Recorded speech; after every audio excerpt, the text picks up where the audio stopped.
Breaking news అందుతుంది. చోరీ కేసులో భారీగా బంగారాన్ని రికవరీ చేశారు ఏలూరు జిల్లా చింతలపూడి పోలీసులు.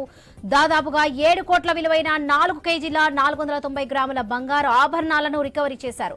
గత ఏడాది సెప్టెంబర్లో చింతలపూడిలోని కనకదుర్గ ఫైనాన్స్ లో బంగారం చోరీ అయింది.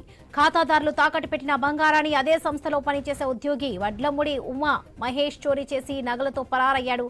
ఇటకేలకు అతను చిక్కడంతో పాటు మొత్తం చోరీ అయిన బంగారాన్ని రికవరీ చేశారు పోలీసులు.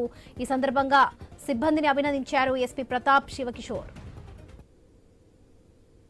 వాళ్ళ ఓనర్తో వచ్చిన విభేదాల వల్ల ఓనర్లని ఇబ్బంది పెట్టాలని చెప్పి ఈ ప్యాకెట్స్ అన్నిటినీ ఇంత 4.84 కిలోలు సుమారు 4.5 కిలోల గోల్డ్ ఆభరణాలన్నీ తీసుకొని పరారయ్యడం జరిగింది. అప్పటి నుంచి కూడా మన డిఎస్పీ గారు, సిఐ చింతలపూడి, జంగారెడ్డిగూడెం సిఐ వాళ్ళ స్టాఫ్, ఎస్ఐ చింతలపూడి వీళ్ళందరూ ప్రతి సీసీటీవీ కెమెరా వెతికి ఎక్కడెక్కడ వెళ్ళాడు, తాడేపల్లిగూడెంకి వెళ్ళారు, తర్వాత అక్కడి నుంచి వైజాగ్కి వెళ్ళారు, అక్కడి నుంచి మళ్ళీ ఎక్కడ వెళ్ళారు అన్నీ ట్రేస్ చేసుకుంటూ ఆయన్ని ఫైనల్గా ఈ నాగాయలంక దగ్గర పట్టుకోవడం జరిగింది.